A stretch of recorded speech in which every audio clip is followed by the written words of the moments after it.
Will Nuggets play more international games during Nikola Jokic era after Abu Dhabi preseason trip?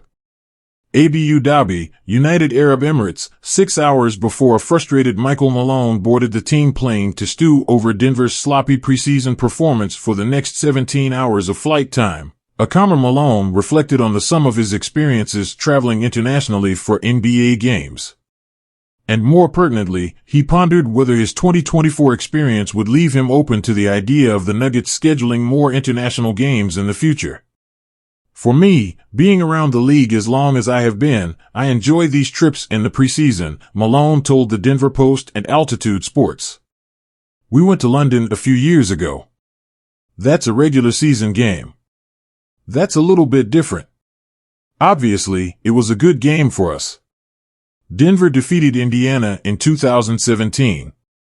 But I think any time you can travel the world and spend time together as a team and bond and experience and learn about a new culture, spread the NBA and teach some young kids, boys and girls. I love these experiences.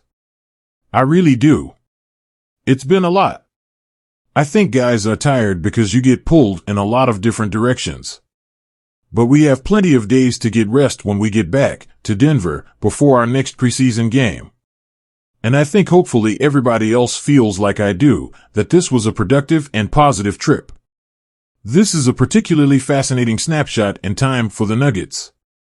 They've just spent 5 days in Abu Dhabi alongside the Boston Celtics, one of the biggest brand names in American sports, headlining what the NBA considers one of its premier international events.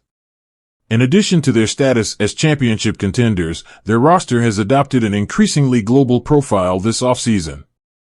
They're up to 6 former Olympians on the payroll, with 5 countries represented: USA, Canada, Serbia, Slovenia, and Croatia.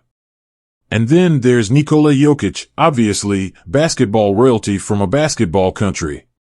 The 3-time MVP will enter his 30s this season. As with all the greats, the unthinkable but inevitable question that'll start to emerge in NBA debates is, how much longer? Even Nuggets general manager Calvin Booth has placed a rough deadline on their title window, the next 5 years. For peak Jokic, that's how much longer.